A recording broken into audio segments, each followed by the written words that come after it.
The season is winding down. The Islanders have 4 games left on the schedule. We'll break down the wild card race in depth with all 3 teams' schedules, plus the latest injury updates and a lot more coming up on this episode of the Locked On Islanders podcast. You're Locked On Islanders, your daily podcast on the New York Islanders. Part of the Locked On Podcast Network, your team every day.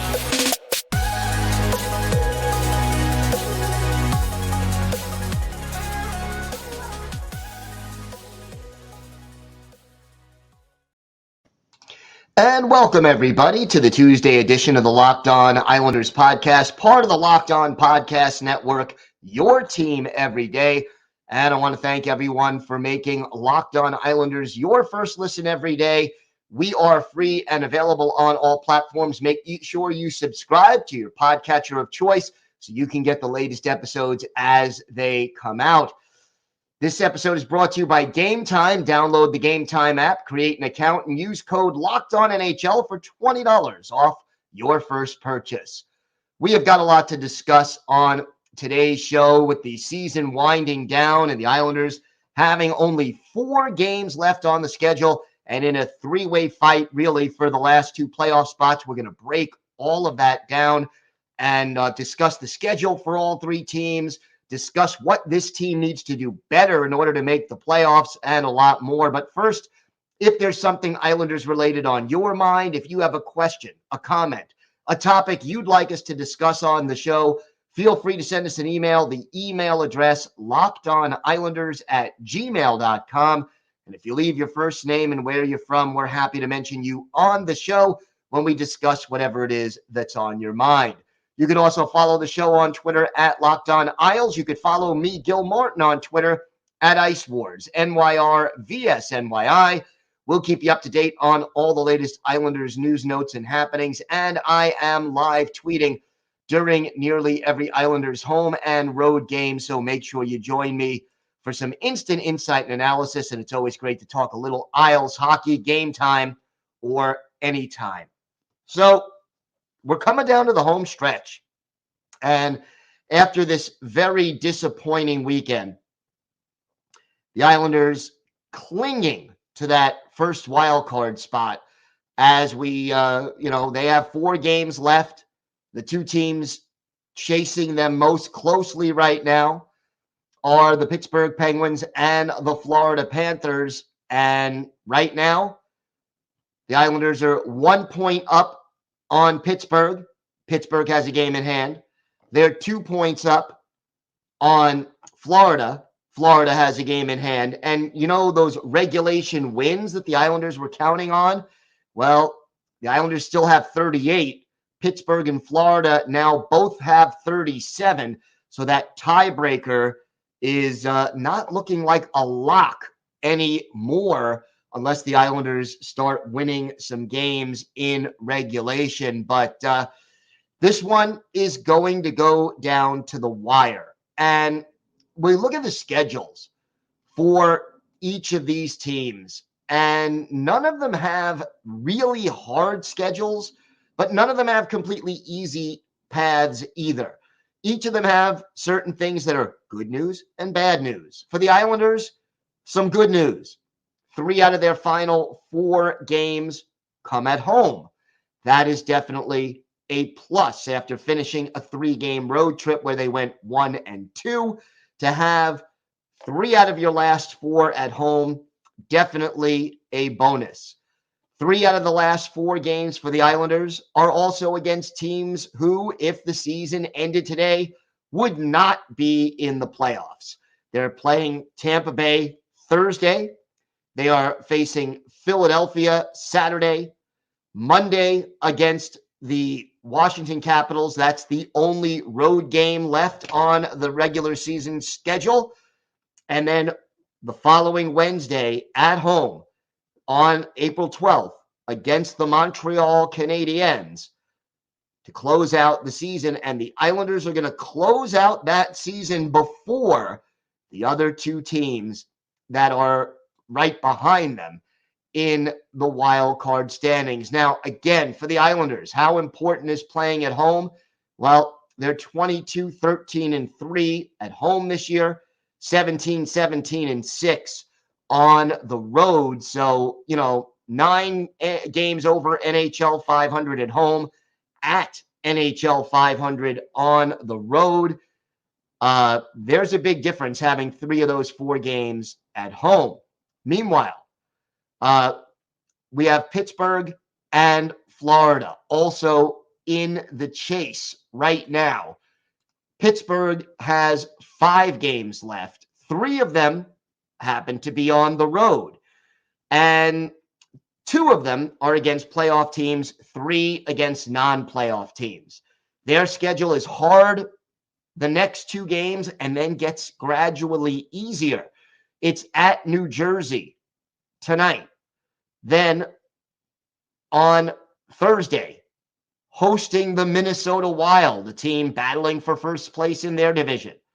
And then they're off until April 11th when they host Chicago and they close the season on the road against the Columbus Blue Jackets. So the last 3 games the Penguins play are against non-playoff teams, and their last 2 games are against teams that are, well, right at the bottom of the standings. And Pittsburgh also a much better home team, 22-12-5 at home, 16-17-5 on the road. And if you're wondering, Florida 21-12-4 at home, 18-19-3 on the road. And Florida, by the way, has 4 of their last 5 games at home. And believe it or not, only 2 of their last 5 games are against playoff teams if the season ended today. They host Buffalo tonight, then host Ottawa, which is not an easy team to beat, but not a playoff team. They'll host Ottawa Thursday. Saturday, they will be at Washington. Then they host Toronto on April 10th and close out the season on April 13th against the Hurricanes. And, part of the question becomes, will Toronto and Carolina need those late season games in order to get home ice advantage or clinch a division title, or for seeding purposes, will they need those games? Because if not, then Florida may be desperately facing teams that don't need to play, could be resting players, could be going up against, a team with a lot of guys who usually are not in the lineup. They could rest some of their stars, all of that wide open as we head down the stretch. I look at the schedule, and the simplest way for me to put it is this. If the Islanders have 3 of their last 4 games this year against non-playoff teams, and 3 of those 4 games are also at home, if they don't make the playoffs, they have got nobody to blame but themselves. If they can't win, at least get, let's say, 5 points out of these last 4 games against teams that are not going to make the playoffs, then they don't deserve to be in the postseason. And I am hoping, sincerely hoping, that does not end up being the case, because right now, this team has a lot of people scratching their heads. And we're going to talk a little bit more about what the Islanders themselves need to do to solidify the ship and make the playoffs. Plus, we'll have injury updates and a whole lot more still to come on this episode of the Locked On Islanders podcast. Today's episode is brought to you by Gametime. Buying tickets to your favorite events shouldn't be stressful. Gametime is the fast and easy way to buy tickets for all sports, music, comedy, and theater near you. With killer deals on last-minute tickets and their best price guarantee, you could stop stressing over tickets and start getting hyped for the fun that you have. Forget planning months in advance. Gametime has deals on tickets right up to the day of the event. Get exclusive flash deals on tickets for football, basketball, baseball, concerts, comedy, theater, and more. And the Gametime guarantee means you'll always get the best price. If you find tickets in the same section and row for less, Gametime will credit you 110% of the difference. So snag the tickets without the stress with Gametime. Download the Gametime app, create an account, and use the code LOCKEDONNHL. You'll get $20 off your first purchase. Terms apply. Again, create an account and redeem code LOCKEDONNHL, one word, for $20 off. Download Gametime today. Last-minute tickets, lowest price, guaranteed. So the Islanders, 4 games left, playing inconsistent hockey. And, if you take a step back and you look at this not from what did the Islanders do in their last game or 2 or 3, but you look at the season as a whole, I think this team is right where everybody expected them to be. I don't think there were any illusions heading into this season that the Islanders were going to be President's Trophy winners. They don't have the offensive talent and the depth to be an elite team in this league. They have elite goaltending. They have some talented players, both at forward and on defense, but not enough depth and not enough consistent scoring. And boy, that power play is dreadful. But here's what we do know. The Islanders are good enough to be a fringe playoff team, somewhere between 7th and 10th in the conference, remembering that 8 teams in the conference are going to make the playoffs. And if the Islanders are 7th or 8th, they're in. If they're 9th or 10th, they're not in. That is what we expected going into the season, and more or less that is what we've gotten from this team. Now, injuries have certainly played a part. Losing Pelech and Barzal and Wahlstrom and Clutterbuck and Romanov now and, Pajot for a while. So many players missing time over the course of the season. But you know what? That's hockey. And when you have an older roster like the Islanders do, that injury bug has to be expected. But one thing we can say, based on experience, after 78 games of watching this team through the ups and the downs, through the losses to the Arizona Coyotes, which were points you definitely want back, to wins against Colorado and Toronto and New Jersey and teams that you just aren't supposed to be able to beat.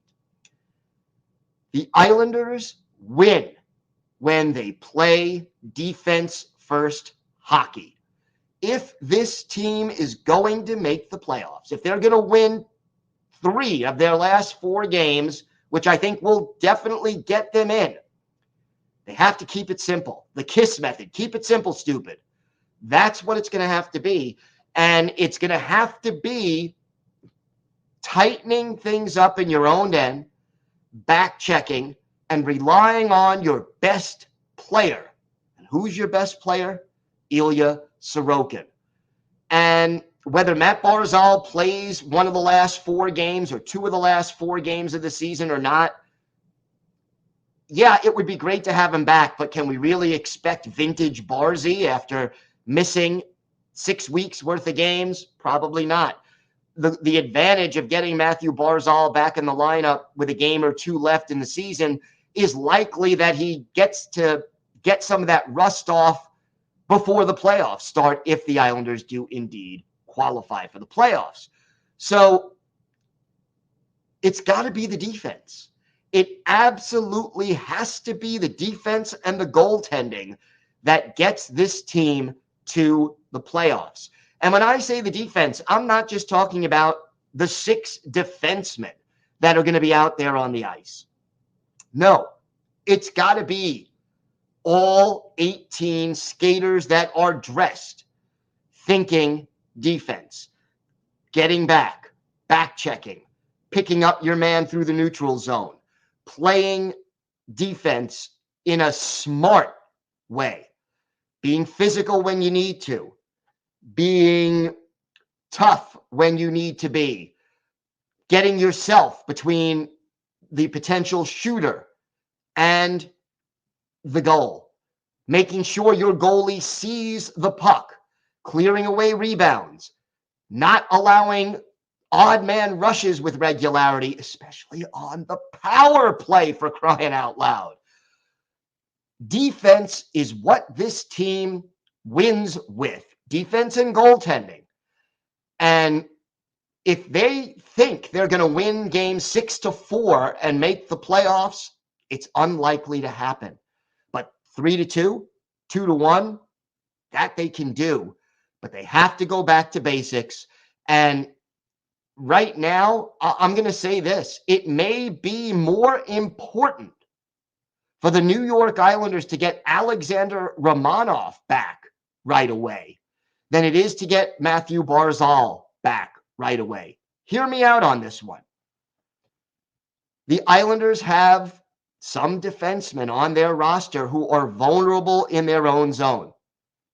We all know how Noah Dobson makes, if you watch what happens on Twitter during Islander games, Noah Dobson makes people nervous when he handles the puck in his own zone. Sebastian Aho, who has gotten better, still, because of his lack of size, isn't going to be a great player in his own zone defensively. He's knocked off the puck too easily, loses 50-50 puck battles a lot because of his lack of size. He's smart. He's a sort of thinking man's defenseman when he's on his game, positionally sound at times, but limited in his own zone. And so you have Aho and you have Dobson, and then you have Bolduc, who lacks experience but has size and the potential to be very good in his own zone. But because of that lack of experience, there is sort of a lack of trust from Lane Lambert there. Having those three guys all in the lineup at once is difficult to still play really good defense in your own zone.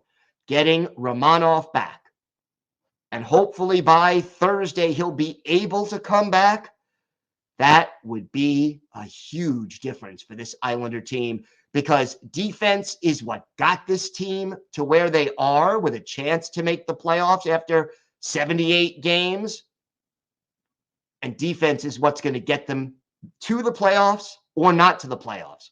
The Islanders right now are 6th in the league in goals against. And remember, they've played one more game or two more games than most other teams in this league. They have a realistic chance to be a top 5 defensive team in the NHL this year. And that's in spite of some real sloppy breakdown defensive games. But they're 22nd in the league in goals scored.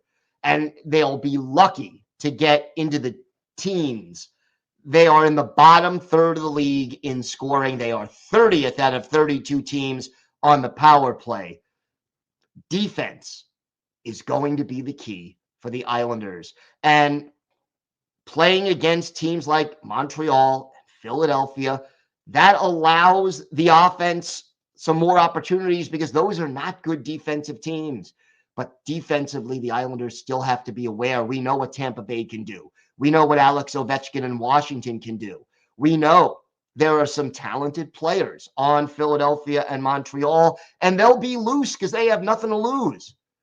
But if the Islanders play their game, if they play smart, if they play defense first, and they get the goaltending they need, they should be able to qualify for the playoffs with 3 of their last 4 games at home and 3 of their last 4 games against teams that would not make the playoffs if the season ended today. And cutting through all the other stuff, if they don't make it, they have no one else to blame but themselves. Just look in the mirror and say, we had every chance and we did not get the job done. Now, what will that mean for this team going forward if they somehow miss the playoffs. We'll talk a little bit about that. We'll have some injury updates, plus our Islanders birthday of the day. We've got all that and more still to come on today's Locked On Islanders podcast. Today's episode is brought to you by Built Bar. If you're looking for a delicious treat but don't want all the fat and calories, you've got to try a Built Bar, the protein bar that tastes like a candy bar. What makes Built Bar so good? Well, for starters, they're all covered in 100% real chocolate. That's right, real chocolate. And listen to these flavors. I love the cookies and cream. That's my favorite. But how about coconut almond, peanut butter brownie, or churro? I mean, who doesn't like churro? And the macros are great too. Each Built Bar has only 130 calories and just 4 grams of sugar, but they pack a whopping 17 grams of protein. And look, you can go to Built.com and order a box and have it delivered to your home. But if you want a box right now, you can now go to Walmart or Sam's Club and buy one in person. So head to Built.com, Walmart, or Sam's Club and pick up a box of Built Bars. You can thank me later. So the injury updates, we know Mathew Barzal is skating. We know also right now that Alexander Romanov is day-to-day, and hopefully, he will be able to return shortly.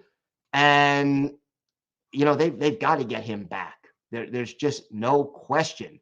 They have got to get Romanov back. He really has been one of their better defensemen on the ice over the last month or so. It's an upper body injury that he suffered on Saturday, kept him out of the game on Sunday. He looked like he was holding his arm at the end of the second period, but did return for the third.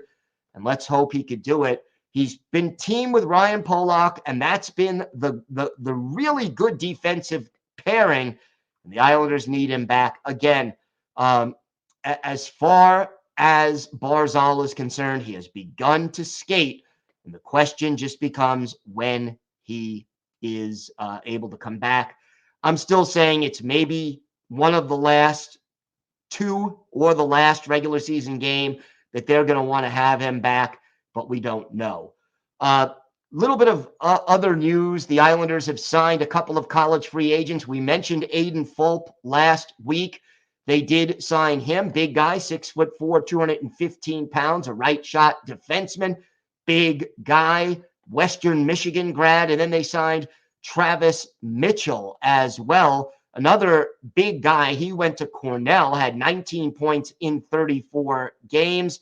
And really, again, more of a bigger defense first kind of a guy.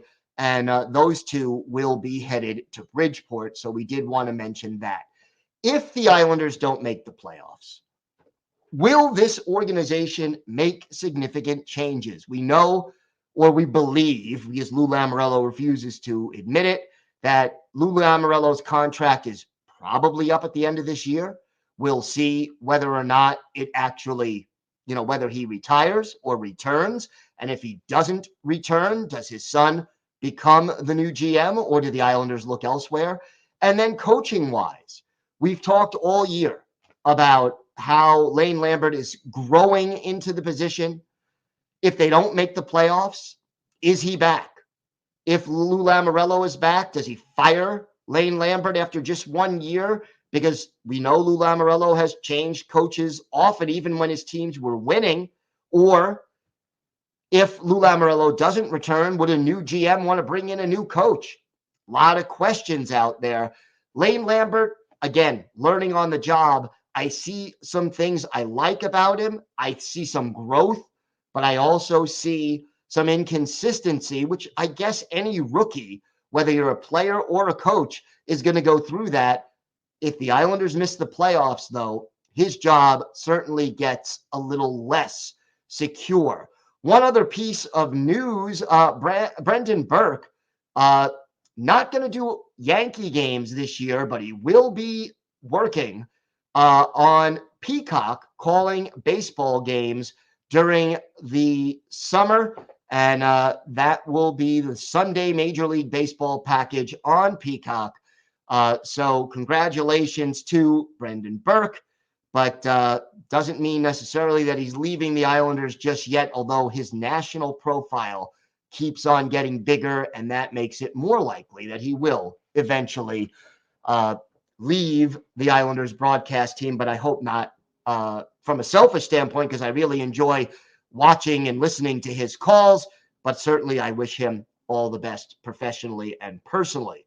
Time now for our Islanders birthday of the day, and today is the 48th birthday of former Islanders goalie and current NHL broadcaster Kevin Weekes, the native of Toronto, drafted by the Florida Panthers in the second round back in 1993, made his NHL debut in 97-98 for the Panthers, then played for the Canucks and joined the Islanders during the 1999-2000 season, was there, played 36 games for the Isles that year, and then was off to to Tampa Bay, Carolina, the Rangers, and the Devils. So he's one of the few players who played for all three NHL local teams in the New York metropolitan area.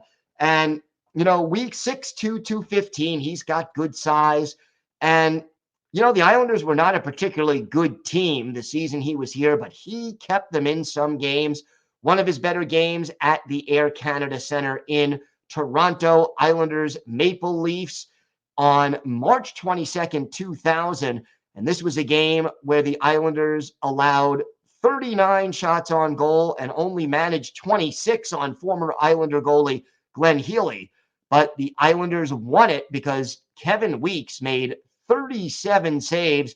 Mariusz Czerkowski and Brad Isbister had 3 points each. Czerkowski with 2 goals and a helper. Isbister a goal and 2 assists. Claude Lapointe 2 goals. Islanders win it 5-2. Again, Weekesy 37 saves. And, you know, Kevin Weekes, really nice guy to talk hockey with. I did interview him for my book and really appreciated the time he took talking to me and some of the great stories he told about his time in the Islanders-Rangers rivalry. So happy 48th birthday to Kevin Weekes. He is our Islanders birthday of the day. Want to thank you again for making Locked On Islanders your first listen today. Now make your second listen game-to-game NHL. Every moment, every top performance, every result. Locked On Game-to-Game covers every contest from across the National Hockey League with local analysis only Locked On can deliver. Follow Game-to-Game on Locked On NHL, available on the Odyssey app, YouTube, and wherever you get your podcasts. We will be back tomorrow. We will have our weekly farm report and the latest updates and latest news, and hopefully some good news for Islander fans regarding the playoff races, as other teams will be in action who are in the playoff hunt. Until then, have a great day, everybody. Stay safe. And of course, let's go Islanders.